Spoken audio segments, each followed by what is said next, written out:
What if the most fascinating, powerful, and rewarding thing you could grow at home wasn't a flower, a vegetable, or even a herb, but a fungus? Stick with us, because once you understand how to grow fungi properly, you will never look at your kitchen shelf, your garden corner, or your spare closet the same way again. Fungi growing has exploded in popularity across the United States. And for good reason. These incredible organisms are easy to cultivate, deeply satisfying to harvest, and packed with benefits that range from nutrition to natural beauty. Whether you are a total beginner who has never grown anything in your life, or a curious hobbyist ready to try something new, this guide is written for you. Let us walk through everything step by step, in plain English, so you can start your fungi journey with confidence. Before we get into the how, let us appreciate the what. Fungi are not plants. They belong to their own kingdom of life, and that is exactly what makes them so fascinating to grow. Unlike plants, fungi do not need sunlight to photosynthesize. Instead of chlorophyll, they rely on organic material to feed themselves. This means that growing fungi does not require a sunny windowsill or an outdoor garden. You can grow them in a spare room, a basement, a closet, or even on your kitchen counter. The variety of fungi you can cultivate at home is staggering. Oyster mushrooms, shiitake, lion's mane, button mushrooms, and many more. Each one has its own personality, flavor profile, and growing preference, but the fundamentals of care remain largely the same across the board. Now, when people hear the word fungi, they sometimes imagine complicated lab setups, expensive equipment, or the risk of contamination. And while it is true that you should take cleanliness seriously when cultivating fungi, the process itself is far more accessible than most beginners expect. The industry of home fungi cultivation has grown enormously, and today you can find beginner-friendly grow kits, ready to inoculate substrates, and pre-colonized blocks that take a lot of the guesswork out of the process. But even if you choose to go the more hands-on route, this guide will give you the knowledge you need to succeed. Step up. Starting right, choosing your fungi and your method the first decision you will make as a fungi grower. Grower is choosing which species to cultivate. For absolute beginners in the United States, oyster mushrooms are widely considered the most forgiving and beginner-friendly option. They colonize quickly, tolerate a range of conditions, and produce impressive yields in a short time. Lion's mane is another beginner-friendly choice that has gained a source popularities. Due to its unique texture and potential health benefits, shiitake mushrooms are slightly more demanding, but deeply rewarding, while button mushrooms require a specific composted substrate that takes a little more preparation. Once you have chosen your species, the next step is deciding on your growing method. The two most popular approaches for home growers in the USA are the bucket method and the grow bag method. In the bucket method, you fill a clean plastic bucket with a prepared substrate, inoculate it with mushroom spawn, and allow it to colonize. In the grow bag method, you use pre-sterilized bags filled with substrate, inoculate them with spawn, and seal them until colonization is complete. Both methods work beautifully for most common fungi species. And the choice often comes down to personal preference and the space you have available. Light and temperature. Getting the environment right for fungi here is where growing fungi really differs from growing plants. Fungi do not need direct sunlight. In fact, intense direct light can actually stress your fruiting fungi and reduce your yields. What fungi do need is indirect ambient light, enough to signal to the organism that it is near the surface and ready to fruit. A soft, indirect light for around 12 hours a day is generally sufficient for most species. North-facing windows, grow rooms with low-wattage LED lights, or even rooms with ambient natural light from a hallway, are all perfectly acceptable environments for fruiting fungi. Temperature is arguably the most critical environmental factor when growing fungi, and it varies by species. Most popular home cultivation fungi can be divided into two phases: colonization and fruiting. During the colonization phase, most species prefer slightly warmer temperatures. Oyster mushrooms colonize well at temperatures between 70 and 75 degrees Fahrenheit. Lion's mane also thrives in this range during colonization. Shiitake mushrooms prefer slightly cooler colonization temperatures, ideally between 65 and 75 degrees Fahrenheit, once your fungi block or substrate is fully colonized, meaning it has turned white and fuzzy all the way through. It is time to introduce fruiting conditions. Fruiting conditions typically involve a temperature drop, increased humidity, and increased fresh air exchange. For oyster mushrooms, fruiting temperatures between 60 and 70 degrees Fahrenheit produce the best results. Lion's mane fruits beautifully at temperatures between 60 and 75 degrees Fahrenheit. Shiitake mushrooms often need a significant temperature shock, dropping to around 50 to 60 degrees Fahrenheit for several hours. To trigger pinning, many homegrowers in the USA achieve this by placing their fully colonized blocks in the refrigerator for 12 to 24 hours before moving them to their fruiting environment. This cold shock mimics the natural temperature drop that occurs in forests and signals to the fungi that it is time to produce. Correct watering routine for healthy fungi roots and mycelium fungi do not have roots in the traditional sense. Instead, they grow through networks of mycelium, thread-like structures that spread through the substrate and absorb nutrients. However, just like healthy roots need the right moisture balance to thrive, healthy mycelium needs proper hydration to colonize efficiently and produce vigorous fruiting bodies. Getting the moisture level right is one of the most important skills you will develop as a fungi grower, and the good news is that it is not complicated once you understand the principles. During the colonization phase, your substrate should be moist but not wet. A good rule of thumb is the squeeze test. Grab a handful of your prepared substrate and squeeze it firmly. If a few drops of water drip out, the moisture levels is just right. If water streams out freely, your substrate is too wet, which increases the risk of bacterial contamination and can suffocate the mycelium.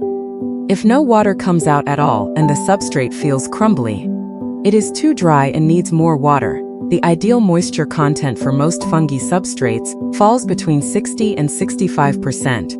During the fruiting phase, humidity becomes your primary concern. Most fungi species produce their best results at relative humidity levels between 80 and 95%. In typical American homes, the indoor humidity is far too low for successful fungi fruiting, which means you will need to create a more humid microenvironment.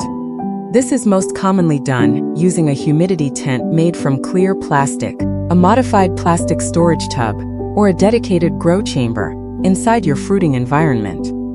You should mist the walls of your container 2 to 3 times per day with clean room temperature water. Avoid spraying directly onto the developing pins or mushrooms, as this can cause surface discoloration and reduce quality. The goal is to keep the air moist without soaking the fungi themselves. Fertilizing and substrate nutrition for lush fungi. Growth fungi are fed through their substrate rather than through liquid fertilizers. The way plants are, the substrate is essentially the soil equivalent. For your fungi, it is the material through which mycelium grows and from which it extracts nutrients to produce fruiting bodies. Understanding how to prepare and supplement your substrate correctly is the key to achieving lush, productive fungi growth. Different fungi species prefer different substrates. Oyster mushrooms are incredibly versatile and will grow on straw, hardwood sawdust, coffee grounds, cardboard, and many other lignocellulosic materials. Straw is one of the most popular choices for home oyster fungi growers because it is inexpensive, widely available, and easy to pasteurize. Lion's mane and shiitake mushrooms strongly prefer hardwood sawdust, ideally from oak, maple, or other hardwood species. Button mushrooms require a composted, manure-based substrate that is more involved to prepare, but can be sourced pre-made from many garden supply stores. For most beginner growers, the simplest approach is to purchase a pre-made grow kit, which includes all the substrate and spawn you need already assembled. If you want to create your own substrate blends, a popular and productive mix for hardwood-loving species like lion's mane and shiitake is a combination of hardwood sawdust with wheat bran or rice bran, added as a nutritional supplement. The bran increases the nitrogen content of the substrate, which fuels more vigorous mycelial growth and larger, denser fruiting bodies. However, be aware that supplemented substrates also provide more food for competing bacteria and molds, which means they must be fully sterilized, rather than just pasteurized, before inoculation with your fungi spawn. Pruning, harvesting, and encouraging multiple flushes. Unlike plants, fungi do not require traditional pruning. However, knowing when and how to harvest your fungi properly is just as important as any pruning technique in the plant world. Harvesting at the right time ensures the best flavor, texture, and nutritional quality, and it also sets up your substrate for producing additional flushes of mushrooms. For oyster mushrooms, the ideal harvest time is just before or as the edges of the caps begin to flatten out, and before the caps start curling upward at the edges. At this stage, the mushrooms are at their peak flavor, and will still have a firm, meaty texture.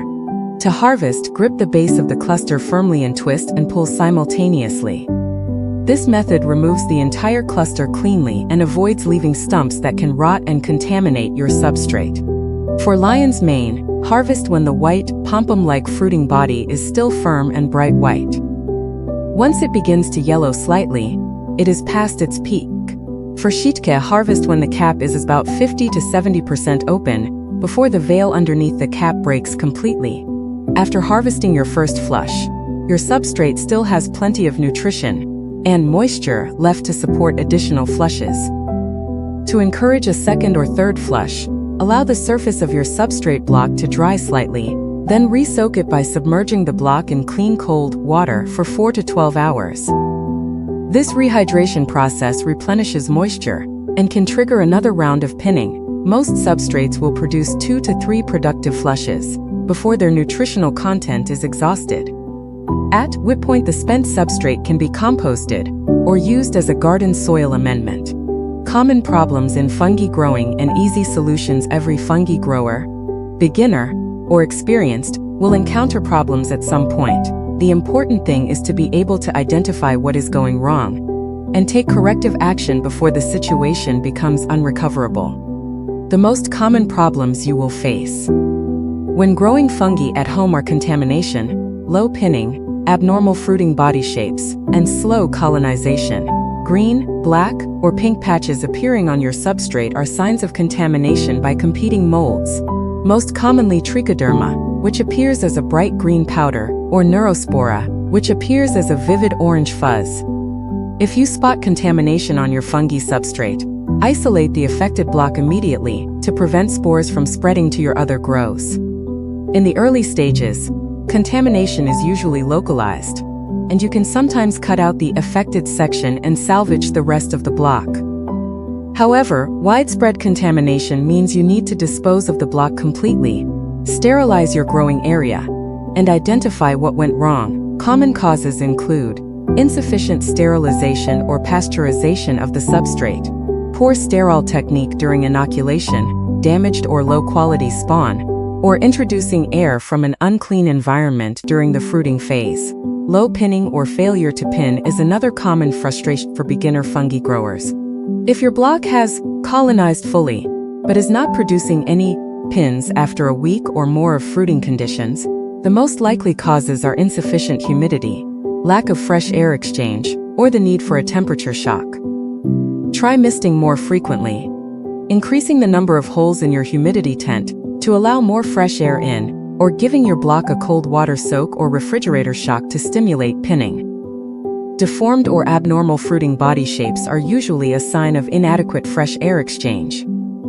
Oyster mushrooms in particular will develop long, thin stems and tiny caps in low CO2 environments, a condition sometimes called cauliflower mushroom syndrome. Increasing your fresh air exchange by fanning your grow space several times daily, or adding more ventilation holes to your chamber will correct this issue quickly. Slow colonization is typically caused by substrate that is too wet, too dry, or too cold.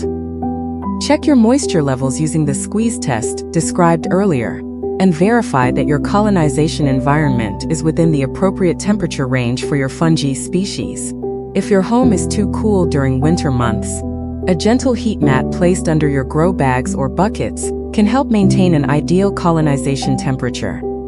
Growing fungi at home is one of the most rewarding and surprisingly accessible hobbies you can start right now, today, with minimal equipment and a modest budget. You do not need a greenhouse, a garden, or even a lot of space. All you need is the right information, the right conditions, and a willingness to learn. Whether you start with a simple oyster mushroom grow kit from your local garden center, or dive straight into building your own substrate. Blends from scratch, every step you take brings you closer to your first harvest. And nothing compares to that moment when you see your first cluster of fungi pins pushing through the substrate for the very first time. So go ahead, pick your species, set up your growing space, and let the mycelium do its magic. Your fungi adventure starts now. Do not wait for the perfect moment. The perfect moment is right now, and the mushrooms are already waiting for you to begin. If you love learning about seasonal flowering plants, gardening tips, and nature care, don't forget to like, share, and subscribe to Nature Nurture Hub, your home for year-round garden inspiration. Let's keep growing together.